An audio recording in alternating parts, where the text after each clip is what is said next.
Well, hello, ladies and gentlemen, and thank you again for joining us for the Doerr Dallas webinar. First of all, thanks to everyone that's made some really, really nice comments on the webinar we did last week with Aurelia Turrell on Cartier and Art Deco jewellery. Really, really fascinating subject, and it obviously kind of got to a few of you, and we've had some really nice comments on it. Now, we're here today with Annabell Parry on a jewellery subject again. And we've actually had a lot of people that have actually spoken to us about this and wanted us to touch upon this subject, which is coloured stones. And there is obviously a bit of confusion that seems to be kind of around with coloured stones at the moment as to who, where, what, why, and kind of the general kind of mystique around them. So thankfully, Annabell is here with us today and is going to go through that with us. So first of all, hello, Annabell. Thanks very much for joining us. Annabell, tell us first a little bit about yourself for those of you that haven't seen you on the Doerr Dallas webinar before. Thanks, Alastair. Thanks for asking me this afternoon. My name is Annabell Parry. I am the jewellery specialist for Doerr Dallas in the north, in the frozen north, not quite so frozen today. But I cover quite a large space, really from the Lake District downwards, down through the Midlands, and see some absolutely beautiful pieces, courtesy of the Doerr valuation team. Today, I've come to talk particularly about rubies. I see. Ruby is obviously has been traded for thousands of years and is it's a beautiful stone, but more and more so,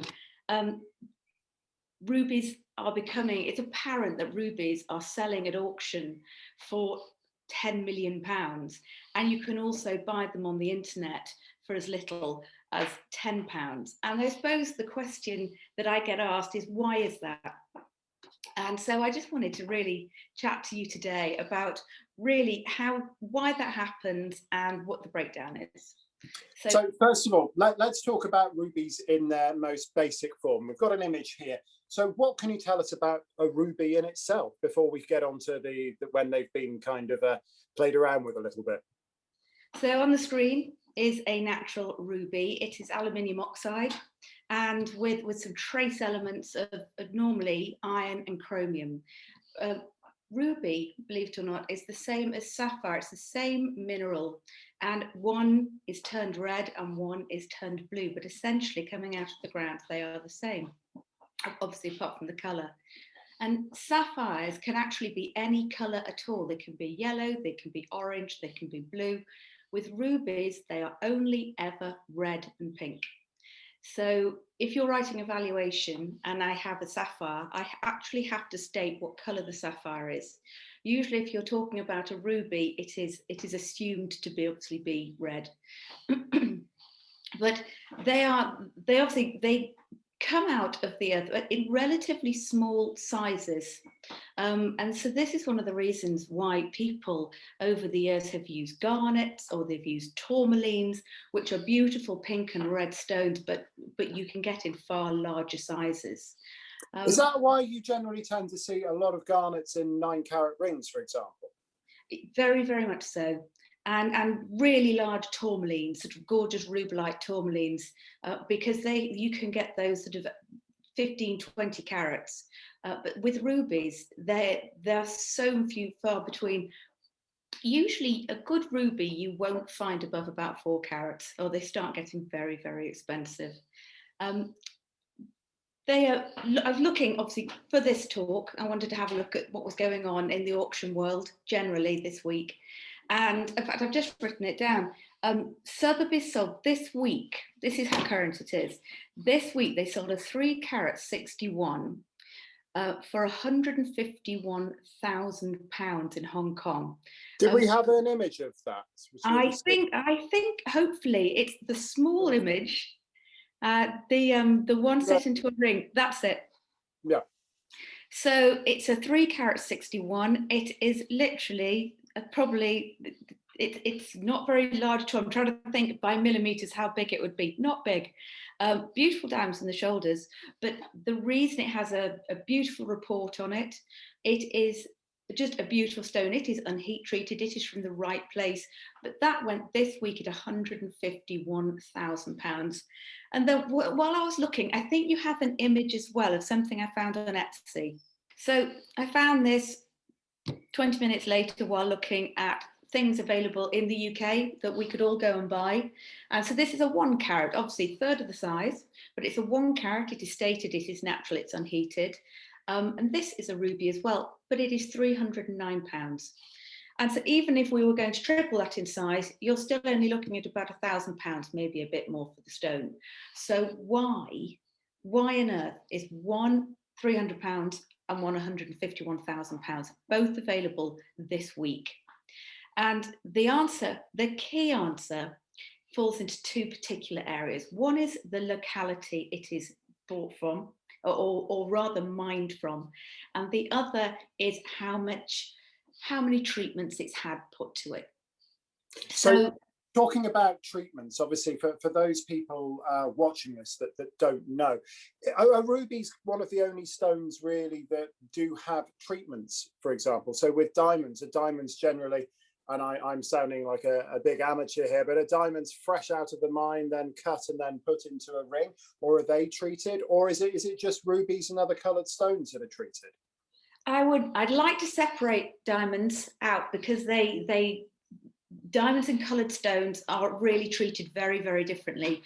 But with coloured stones, the massive proportion are treated in some way. And as much if they're going to go into rings, they have to be fairly hardy. We're all quite busy people now. So they will need to have sometimes some kind of treatment so we can actually wear them. But looking this week on the internet, the £300 piece is there for a very, very good reason. And market forces, people want rubies. There is a demand for them, but not all of us have got £151,000 sitting in the bank waiting to go and spend it. In fact, there's not very many of us at all. So there has been, certainly over the last 20 years, an awful lot of development and technology in really getting ruby rough that previously would have probably even been thrown away. And they can now treat it in all manner of ways. They can heat it, which we know about. They can have a sort of a flux added to them. They can be oiled like emeralds. You can also have sort of composite stones. And all of these have got a price. They have a value on the market. And they do actually mean you can have a beautiful, pretty red ruby stone for a far more conservative price that we can actually, you can wear it without worrying about it. What does treatment do? I mean, is it just a case of, oh, you throw it in an oven and it makes it bigger? I'm sure it can't be that simple. We all want to wear jewellery, and rubies are very, very popular. And also, if you're going to actively wear something, you don't want to wear something that your grandmother wore and you're only going to wear it on high days and holidays. So we do need access to cheaper stones. And this particular, if you've got the image, we'll show just one of the types of this is great. This we can talk about this. So this is a slide I put together, which hopefully I would ask, if anybody's watching this, please don't share it. It really is just, it's very, very general. It's for illustrative purposes only for today. The jewellery pictures here are courtesy of Boodle and Dunthorne. The centre one is Christie's. But this is a very, very quick sort of slide to show where the price is. So bottom left, you've got what's called a glass-filled ruby, and we've actually got a bigger picture of that, but those stones are actually the same stone before and after treatment. And you can see this rather knobbly sort of pinky stone on the right-hand side. Now, that has actually been pre-formed, and it's quite possibly been heated as well, and it still looks like that, and it's not saleable. So they actually submerge it in a lead glass flux, and the lead glass, which is often coloured, falls into all the fissures within the stone, and you then polish it and it comes up looking like that. They are lovely. There is sometimes an issue with very cheap rubies where there's almost more lead glass than there is ruby. Now that is a problem, and all of these stones should, if you're buying them, or certainly in you're valuing them, you must be told that they are lead glass treated, because if you bash that, because it is so porous and it has so many fractures, you could split the stone. If it is repaired at a jeweller's and they put it in a pickle, then it will fall apart. So this is why it is so important at this area of the market that people are informed when they're buying exactly what they're getting, and therefore they can look after it properly. Are these things fairly widespread, the lead glass filled rubies? Are they, or is there a certain market that these appeal to? I think you're absolutely right. The lead glass tend to come in at the lower end of the market. They are great for sort of really wearable fashion jewellery, but they can creep up as well. I haven't actually put it on there, but there's one called a flux healed. With a flux healed ruby, the difference between the pre-treated stone and the post-treated stone really is phenomenal, and that has been a very, very welcome addition, actually, I think, to a lot of jewelers, because they've been able to sell really, really nice ruby stones as long, again, as it is declared. Just along the bottom, there's a stone there which I've put Vernai Flame Fusion next to it. Now that is a man-made stone. We've made, well, rubies and sapphires since the early 1900s. They're man-made, they're made in a bowl. And again, they can be cut. Now they are rubies, they are sapphires, a bit like man-made diamonds today. And again, they're absolutely beautiful. They have their own inclusions. You can tell, if you know what you're looking for, that it is a man-made stone, but you can get some really big stones as well. Sometimes if you find yourself with a very big ruby, it'll often be a man-made Vernai Flame Fusion. And again, prices can creep up because they look so good.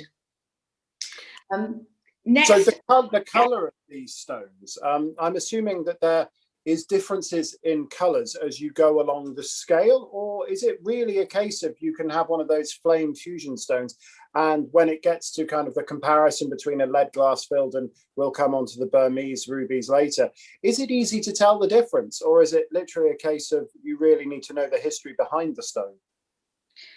I think it's what you're looking for. Vernai Flame Fusion have some telltale signs that you can be looking for. There's curved colour banding. Certainly in the older stones, there are small air bubbles, and you just get used to what you're looking at. In the same way with the lead glass filled and the flux healed, they have fingerprints that you are actually looking at, and you can recognise it. So therefore, in my case, I can price it. Going up a little bit further, right in the middle, I put general heat. And this is the mass percentage of jewellery generally. This is not inexpensive pieces. These are beautiful, nicely made pieces that you will go into most good jewellers to find. Virtually all of these will have had some kind of light heat treatment. What is heat treatment? It is, I wish I bought another picture if I'd known you were going to ask. Particularly in the case of sapphire is a very good comparison, because you start with a white Gouda sapphire, and it's milky. And then if you heat it, and it can be anything from about 12 to 1600 C, it becomes this most beautiful blue, and it's to do with the rutile actually in the stone in that case, which actually changes chemical composition. But so it's a chemical reaction. It's a chemical, exactly. It is a chemical reaction within the stone at certain heat, and you use different heat and different annealing techniques depending on what you're trying to get at the end. So if you want a star ruby, then you're going to cool it far more quickly than if you're going to want one without anything in it. So that's a talk for an entire other day. So just a quick point on here, because I know previously we've discussed things like certification for stones like this. So when we're down to the lead glass filled and the flame fusion stones, would you be able to get a certificate with things like this, or is it only as you go up the scale would they be, you know, certifiable? You can ask for a report on absolutely anything, as long as you're happy to pay for it. However, with regards to insurance, with regards to valuation, then it's really the slightly larger, and we term them fine, the good, very good and fine quality stones. That those certainly, if you're looking to sell, you want to report them. If you're buying from an auction, you are going to want to report on them. And certainly talking about the 3 carat 61 at 151,000, that had an SSEN cert with it. And nobody at that level will buy without a cert. GIA, the Gemological Institute of America, have over the last few years has started doing colour stones as well as diamonds. And there's another brilliant lab called Goublin. And so all 3 of those, you would expect to have one of those lab certs with a particularly good stone. At the other end of the market, obviously they're several £100 plus to have a stone certificated with these labs.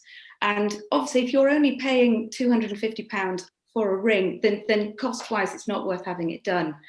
So at the lower part of the market, you do rely on the people selling them, the retailers and the people online, to actually declare what you're actually buying, and not just leave it for people to enjoy their jewellery and then damage it, and then they're a bit out of pocket, to be honest.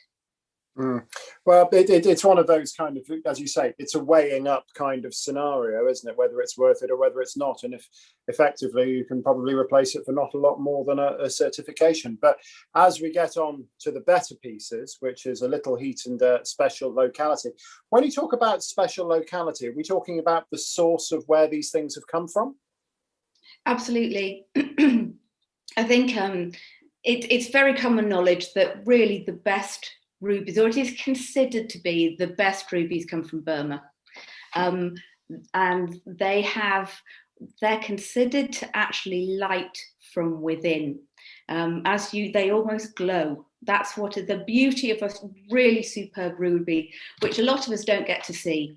They do actually glow from the inside. But you can also have beautiful rubies from Thailand, from Sri Lanka, Africa, and each of those localities, the rubies look different where they come from.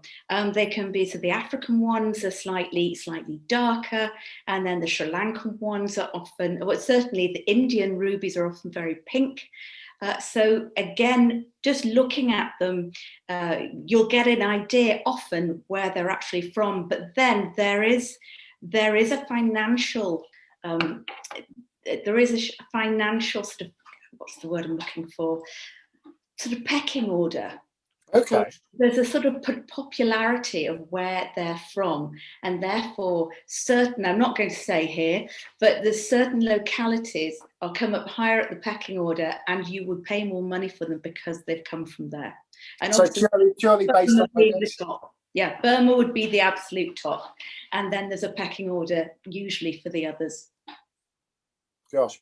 So going on to the Burma stones, in terms of where they've been in the market, are they literally the best thing that you can get there? That's a huge question, and I think it depends who's asking. So certainly over the last year, obviously everything's been closed down. So there has been very, very, very little on the market. And what has been available, which was obviously probably quite well priced, has gone because people have been bored at home, or they've had some money to spend. And particularly the Chinese middle class has been expanding further. And they absolutely love rubies. It's they're good luck to them. I was going to say the red colour is obviously absolutely of massive importance. So culturally jade, but red is obviously considered lucky. And as a group, a buying group, they only want the best. They really want quality. They don't want quantity, they want quality. So a lot of the pieces that have been available, certainly coming through the auction houses, have been going out to Hong Kong. So there has been less certainly coming through London than I think we would have expected. And I'd actually written another one down that had come through. So there was in 2016, there was the Ratnaraj ruby. It was 10 carats, and that actually went for 10 million in Hong Kong. It is one of the most expensive rubies that's ever been sold, but 10 million, and it is not unusual to have pieces going for 2, 3, 4, 5 million. Do you think it's a modern thing, or do you think these items for the last 30, 40 years, I'm not saying they're playing second fiddle to the diamond, but do you think kind of in the hierarchy of stones that rubies are actually, that runner-up kind of position? I think it depends who you're talking to. There's certainly more diamonds than there are good quality rubies. Interesting. Okay. And over the last year, obviously, Gemfields, who are a very large ruby miner, closed down all their workings because of COVID restrictions. And the cutting centres closed, the retailers closed, the miners couldn't work. It was the entire system closed down. And so there was just literally a trickle of stones really coming through the pipeline. And as of March, Gemfields has started opening up again, which is wonderful. People are working again, and there is starting to be more. There are definitely more pieces going through the cutting centres and will be coming through.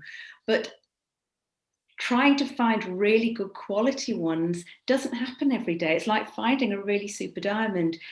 We can find lots and lots of the rough pieces that do need treating, but the fine ones are few and far between. And we have seen that, and I think ruby prices are going to continue to go up. I really do. And I think I've been looking back over some valuations of mine from the last sort of 4 or 5 years, and I want to get hold of some of my customers who I have done rubies for, because I think that the prices are already outdated. Really? Yeah, I do. Even in the last 3 or 4 years, I think a certain quality of stone definitely will need revaluing. Do you think, had it not been for the current pandemic kind of situation, that those stone values would have risen anyway? By the sounds of it, they were already on their way. Yeah, I agree with you. I think they were going that way. We cannot underestimate the Chinese middle class and their desire with rubies. Not so much in the case of sapphires maybe and aquamarines, but they absolutely love quality rubies, and so a lot of them are obviously being fed over there. So certainly over in Europe, we get far fewer beautiful stones, and we have to pay for them. So if you've actually bought something over, certainly if you've got rubies that you've maybe inherited sort of from the 70s or the 80s or the 90s, then you really, really would benefit to have those looked at by an expert who can actually put a value on them, because I think you'd be very, very surprised. And even if you've bought pieces in the last 10, 20 years, I'd get them looked at again, because you wouldn't be able to replace them. If something happened, you would really struggle to replace it. I was going to say, is there any specific periods that are kind of synonymous with rubies? For example, the 20s are, particularly synonymous with certain stones, the 30s, and then the 50s and the 60s and 70s. For some reason, and I don't know why, but rubies always conjure up big kind of 1970s rings for me. Would that be out of place? I don't know. Not at all, but they often use lots of them. There'd be right. a spray of earrings, or a big, I think particularly in the 70s, a lot of lower quality stones, well, we consider them now, lower quality stones were used because a lot of the really interesting jewelers, they wanted sort of more architectural feel or sort of really funky feel to things, and a very classic oval sapphire or oval ruby in a cluster of diamonds was the so classic big. Princess Diana. Yeah. It just really wasn't that interesting. So they did explore using coloured stones in far more interesting ways. You've just got to look at sort of Andrew Griemer, a perfect example, and they're really exciting and also huge with auction market at the moment. And certainly if they come across my desk, I get really excited. I've actually had this week some vintage Tiffany pieces come over my desk, and I'd forgotten how beautiful they were. It's funny because Tiffany to me always says diamonds and sapphires, but I didn't know they kind of went into rubies that much. But are there what other manufacturers really went to town with rubies? One I love, who a lot of people don't know, is a guy called Leo de Vroemen, Dutch, particularly busy in the 80s and 90s. He has a showroom down in London, I think, still, but absolutely has his own designs, his own work, but uses a lot of enamel. And his pieces are, I think, they're going to go up in price. They're going to be 10 years time, the type of thing that people will look for. They really are. I think they're going up now already. Whenever they often don't come up, but when they do come up, they go very well at auction. There's a top tip for you, ladies and gentlemen. I buy it now. They're quite chunky, but the workmanship, everything done by hand, the workmanship is extraordinary.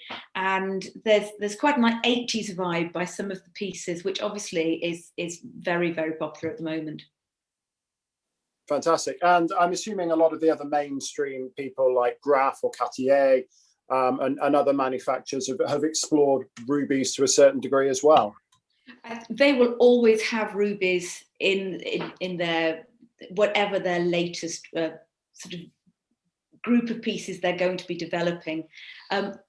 They obviously need to have emeralds and sapphires as well, because they have a nice colour pop in their windows. But I think I bought did I bring a picture from Boodle and Dunthorne? I think we've got one other pair of earrings. I've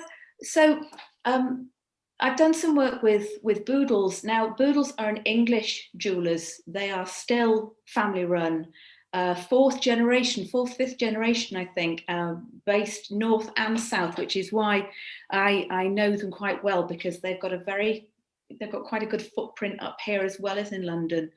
But they go out of their way to find beautiful stones, and they're very keen on doing things with sort of fair mined gold, and actually making sure that the entire sort of mind to person, they are considered, all the workers are considered, that it's very strong with them. But these particular earrings, just finding those two rubies, because they are so beautifully matched. I don't know how long I would have thought they'll have had one of those rubies, and then they could wait 3 or 4 years to get another one. They'll obviously have stone dealers who contact them all the time, but having them it's such a beautiful hue and such a beautiful saturation. They're a lovely, lovely colour, aren't they? I mean, it's standout colour. And what I like about them actually is the little gold mounts as well. The little clasps are lovely in yellow gold. Just a tiny little attention to detail, but it just, again, it gives you a colour pop on the particular piece of jewellery, because otherwise they do get, if it's all in platinum, they get very, very cold. But I just thought they were beautiful. They were pretty earrings. I would hate to think at how much those are, but yeah, they're just beautiful. I think we've got a ring as well from Boodles, haven't we? Let's have a quick look at that, and we'll have a discussion about that one as well. So obviously, wow, what a powerhouse that is. So this is top of the pile. This is a Burmese ruby, and it's, if you can see this, and I wish we all could today, I wish I could show it to you. It is absolutely glows when it's, especially if it's in daylight, it is extraordinary.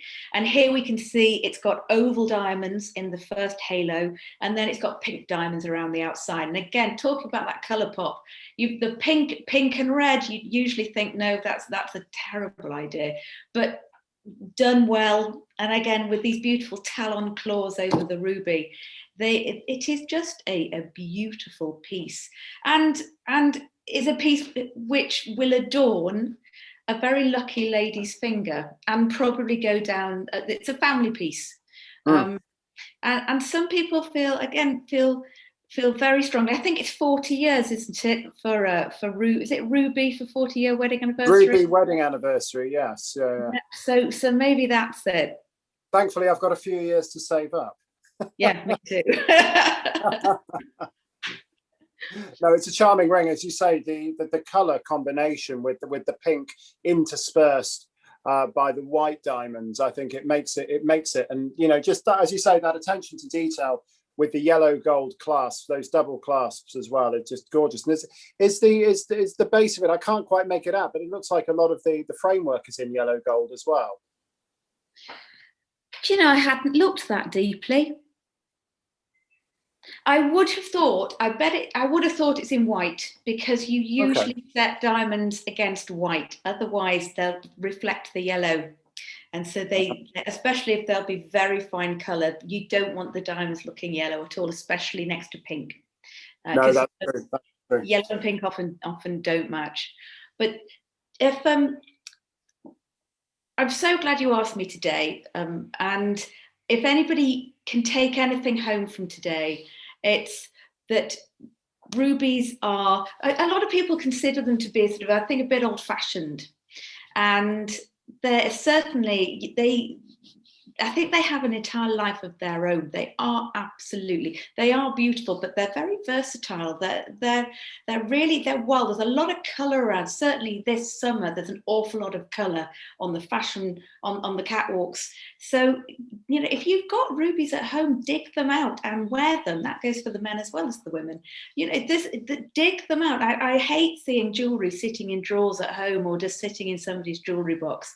And you can always have them remodelled. But there's a very clear, if you're going to buy, do ask somebody what sort of ruby it is. Do actually ask, has it been treated? Because if it has just had a little bit of heat to it, or a little bit of treatment, it is fine, and you can wear it without really worrying about it. But if it is one of these pieces that's usually very, very cost effective, it probably had a lot of treatment to get it looking to where it is.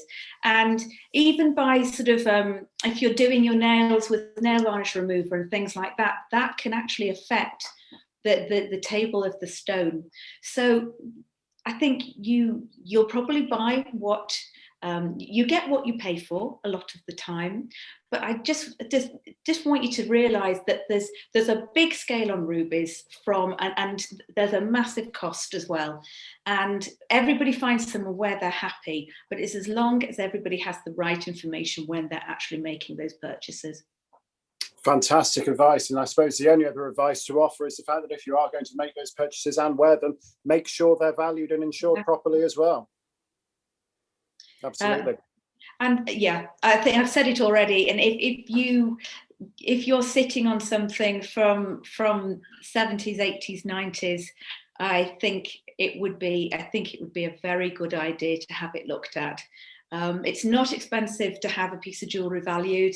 It's really not, and and I think it might just really surprise you.